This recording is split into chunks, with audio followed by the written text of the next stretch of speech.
Hi guys, welcome back to another video. So I'm just about to leave for training. I'm going to do an individual training session today. It's a little bit before 7 o'clock, so I'll get to the pitch by about 7:10, 7:15. But I'm going to show you a training session that I typically do on days that I have training with my team and show you how I tailor it. But I want to say a huge thank you to Squarespace for continuing their support here on the channel and sponsoring this video. So Squarespace is where I built my website, www.7mlctraining.com. Many of you might have visited my website if you've gotten any of my programs or read my blog posts. But I couldn't recommend Squarespace enough. They make it so easy. You don't need to know anything about coding or web design. They help you out with templates and they help you build a professional looking website. So check out the link in my description, www.squarespace.com/7mlc, and you can get 10% off your first website. But anyway, I'm just gonna finish my morning coffee, drink a bit of water, and then we'll get over to the pitch. Alright guys, so I'm at the pitch. I'm going to get into my warm-up and activation. I'm going to put the full training session right here, so if you guys want to take note of it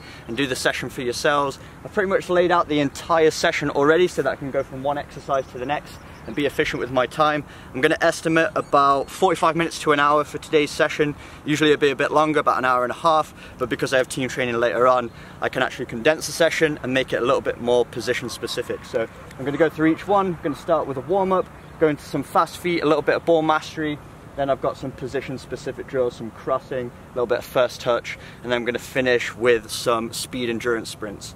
So it should be a good session, should be out here in about 45 minutes, but let's start with the warm-up. So I thought I'd give you a voiceover just to explain all of the exercises that I'm doing, as well as some tips along the way that might help you if you're trying out the session for yourselves. So I always begin every training session with about a 5 to 10 minute warm-up, just getting a lot of dynamic movements in to begin with, making sure each of those movements are dynamic though. So you don't want to be doing static stretching before your sessions. This isn't going to prepare your body for movement. Even though it might make you feel good, feel a little bit looser, you need to actually put your body through movement at a lower intensity before ramping up that intensity. Otherwise you're going to be at risk of injury, but also on top of that you're not going to be able to perform your drills as effectively. If your muscle fibers aren't fired up, you're not going to be as intense during the session and you won't get as much out of it as you possibly could. So I spend about 3 or 4 minutes here just on dynamic movements back and forth, getting a lot of different angles in that I might encounter during a match. And once I've gone through that, I go into some activation work with this resistance band here. These bands are really cheap, you can find them on the internet, but I would really recommend them. It gets those hard to activate areas, so even though you're getting a good warm up with the dynamic movements, there's some muscle fibers that need a little bit of extra work to wake them up, especially in the glutes and the groins. And if they're not activated, what happens is another part of your body will overcompensate for it, and this is how you get those overuse injuries. So I would recommend incorporating some kind of band work into the start of your sessions, and that's just going to help you with your performance and help reduce the risk of injury. Then I went into some fast feet exercises. So each of the exercises that you'll see on the screen, I'm doing for approximately 10 seconds of work, and then I'm doing 10 seconds of rest. So I'm going through a few different ones, some forwards and backwards, some lateral movements, and then in a minute you'll see I do some kind of hip rotations as well. Just getting everything fired up, really making sure I'm taking care of my warm-up. But also fast footwork training is important to do in itself. Not only is it going to help you speed up the quickness of your feet, but it's also going to help you with your coordination. And coordination is vital for a lot of different movements in football, not only on the ball, but off the ball. When you're changing direction, when you're accelerating, if you don't have good coordination, your feet are going to get tangled, you're either going to stumble over yourself, or you're just going to be slower off the mark. And the players that are good on the ball usually have really good coordination with their feet. They do a lot of this kind of movement often in their training sessions. And you can do this in a variety of ways. Obviously you can use the cones like I just did, or you can just use a line on the pitch and use that as a marker. You can use these ladders that you can see I'm using on the screen right now. There's so many different ways that you can incorporate fast footwork training into your sessions. I'd recommend trying to incorporate fast footwork exercises into your weekly training schedules as often as possible. A minimum of 3 times a week if you can, but I like to do a little bit every single day. I believe that's a better way to build up consistency, and it doesn't have to be long. As you can see, I'm not spending 30 minutes on it. I'm literally just spending 5 to 10 minutes at the start of my session, and that's what I try and do. At the start of each of my sessions, just go through a few fast footwork exercises, and that's a great way to keep the feet and coordination sharp. There's so many different ways you can do it. As I already mentioned, you can actually find a fast footwork playlist on my channel, and there's a variety of different types of workouts that I've shared, some with equipment, some with the ladders, some with the cones, and some without any equipment whatsoever. So you'll find that in my playlist. I'll put the link to it on the screen right now if you need some ideas so that you can incorporate your fast footwork exercises into your schedules as often as you possibly can.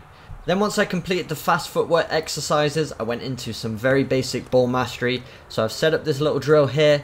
I've got 2 gates and then a cone at the end, and all I'm doing is dribbling the ball at a slow speed, and then through those gates I'm shifting the ball from one side of my body to the other using the inside of my feet, and then dribbling the ball with the outside of my feet. So just getting a good variety of touches here and a nice feel on the ball. A very low intensity to begin with, and then as the session goes on we do build up the intensity, but you want to build that foundation early so that when you come to those more intense activities you're going to have a sharper touch on the ball. So always start off slow and then build up the intensity as your sessions go on. You don't need to be going 100% right away. I still actually consider this a part of my warm-up. I like to warm up off the ball and also on the ball. So I went through this one 5 times, rested for about 30 seconds, and then repeated this one twice. Then I just went into some fundamental work, polishing up the basics. This is something you can never get too good at, and I try and incorporate it into every session. Simple passes back and forth off the bench using the inside of my foot. 1 touch to control it and stop the ball, the next touch to pass it back. So I went for 10 reps with my right foot, 10 reps with my left foot, and then I did 10 reps 1 touch with my right foot and 10 reps for 1 touch with my left also. So as I said, you can never get too good at the basics. 95% of the game is passing and moving, so you always want to be polishing up these attributes because you're going to be using them all the time. So if you have weaknesses in these areas, it's going to hinder your performance in the match. You're not going to get the opportunity to do the more creative things that you're capable of if your basics aren't up to standard. Then I moved into some directional first touches, so just using this cone as a marker, using the inside of my foot for 10 reps, then I went into using the outside of my foot for 10 reps, just getting comfortable with those areas of my feet, shifting the ball 90 degrees across, and then playing it with the inside of my foot. And then I finished with some back foot touches, so just opening up my hips and pushing the ball in the direction I want to go. This is a great first touch for wingers, especially if you're receiving the ball on the line and you want to get the ball moving down the line in your first touch. It's a much more efficient way to control the ball. Then I went into a simple finishing exercise, so all I'm doing is playing the ball at the bench, opening up my hips similar to that back foot touch we just did in the basics, and then I'm just finishing far corner. So as you can see, I've placed a cone in the goal, probably about 3 feet or so away from the post, maybe a little bit more, but I'm just aiming for that area across goal where it would be most difficult for the goalkeeper to save. For the first view, just driving it along the ground, then I start to put my laces through it a little bit more, but really simple, just doing 2 touches, 1 to set the ball and the second touch to finish. So really getting onto it quickly if I can, maybe delaying my first touch at times as well, trying to be deceptive with that touch, letting the ball get to my feet, then opening up my hips at the last second. That's going to make you more deceptive on the pitch. So just trying to build consistency with this one, trying to hit that target as often as possible, being disciplined with my technique, opening up my standing foot, planting it exactly towards that corner, and then just driving through the ball with my laces, keeping my head and chest over the ball so it doesn't go over the crossbar. Then I moved into a very simple crossing exercise. So all I'm doing is rolling the ball out of my feet to begin with and then whipping it into the box. And the area I'm aiming for is right between the 6-yard box and the penalty spot. So ideally I want to hit that right hand side goal out of the 2 small ones I've placed there. I've placed the one on the left just to catch the ball in case I drag it wide a little bit. But ideally I want to be hitting that right hand side goal as often as possible, because this is going to be the most dangerous area to deliver crosses in during a match. So even though crossing drills are a bit more applicable for wingers and fullbacks, I would say every player on the pitch should be at least able to cross a ball in case in a match they're required to. And you never know what position you're going to find yourself in. Even though a winger is mostly wide, as a striker the ball might go loose out wide and you might be the closest player, so you might have to get on the ball and deliver a cross into the box, as well as central midfielders. You might have to drift out wide now and again to create space and get on the ball, and if you can deliver a cross you're just going to be a more dangerous player and you're going to provide more goal scoring opportunities for your team. So although crossing isn't going to be a main component of your training session if you're not a winger or a fullback, it's still important to have that technique in your locker. So as you can see here, after going through a few rounds of just rolling the ball out of my feet and finding my range, I then went into a dribbling variation of it. So all I'm doing is dribbling towards the cone, doing a 1v1 move, driving end line, and then crossing the ball on the move. Once again, still aiming for that same area, but it's going to be a little bit more challenging now because the ball is traveling at higher speed, so you have to have a little bit more timing. But this is going to be more match specific. Very rarely you're going to get the time and space to deliver a cross without a defender on you, but it's important to get the technique down. Like I said before, you always build the foundation and then you increase the intensity of your session as you go along. So I considered the stationary balls where I was just rolling them out of my feet to be a warm-up, and now I'm moving into the main portion of it. And then I finished my session with some speed endurance work. So all I'm doing is starting on the halfway line here, and then I'm just trying to maintain my speed all the way until the end line. And this is very winger specific because you're going to be occupying this area of the pitch, and sometimes you're going to have to sprint that full length, whether you're sprinting up to support the attack, or sometimes you might have to track back really quickly as well, depending on your team's formation. So all I did is 1 rep without the ball, then I walked back as my recovery, got on the ball and did the exact same thing. So it's important to have speed endurance off the ball, but you also need speed endurance with the ball. So as I mentioned, this is a bit more winger specific. Very rarely in other positions you're going to be running this length of the pitch with and without the ball, but as a winger you do have to be very fit, and a lot of that is having speed endurance, being able to maintain your speed over longer distances. So this is really opening up your stride. You're not using that acceleration technique where you're clawing the ground away with lots of little steps, but instead you're driving your knees high. So I went through this one 4 reps, 2 with the ball and 2 without. Alright guys, so that's the session done. Nice short sharp one, under an hour there. I'll give you the exact data once we get home. I've got to sync it with my phone. But lots of match specific stuff there, really specific to my position as a winger, especially with the speed endurance here at the end. As you can see, I'm really occupying this channel. That's where I'm going to be on the pitch. So getting used to being in those zones is always going to make you more comfortable when it comes to match day.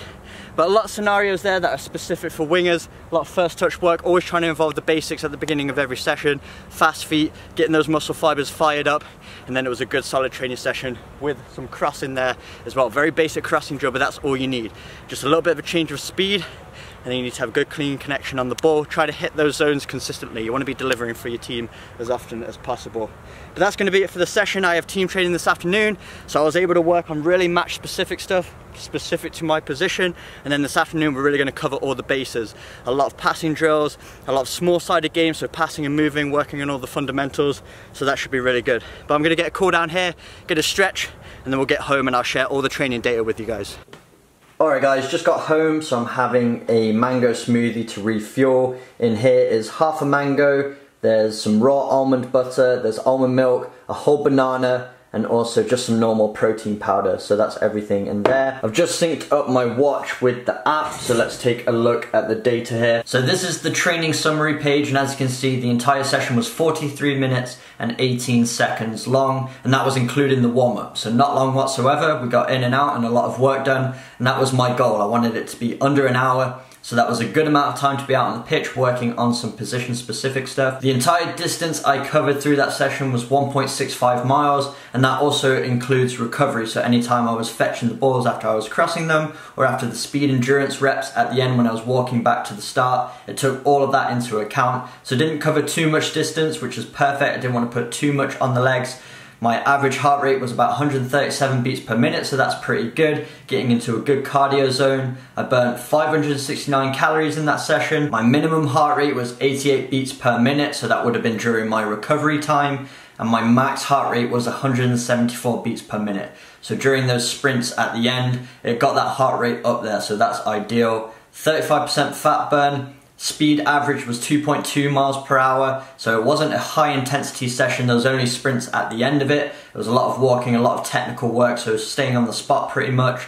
And then my max speed for that session was 20.9 miles per hour. So that definitely would have been in the speed endurance portion at the end. So really good session overall, got exactly what I wanted out of it. Some match specific stuff, short and sharp, not putting too much on the legs so I can still be fresh for team training later on. So I hope you enjoyed seeing how I structure my individual sessions on those days where I have sessions with my team. But before I go, I just want to say a huge thank you to Squarespace once again for sponsoring today's video. As you guys know, Squarespace is how I built 7mlctraining.com, the center of my entire brand. So make sure you head over there if you want to check out my website and see how professional I was able to make it through Squarespace's help. And if you have your own online brand or business, check out Squarespace for your website needs. The link is going to be in the description. You can use my code for 10% off your first website, www.squarespace.com/7mlc. But I really hope you enjoyed today's video, and if you did, make sure you smash the like button, hit the subscribe button for weekly training videos, and I will see you guys in my next video.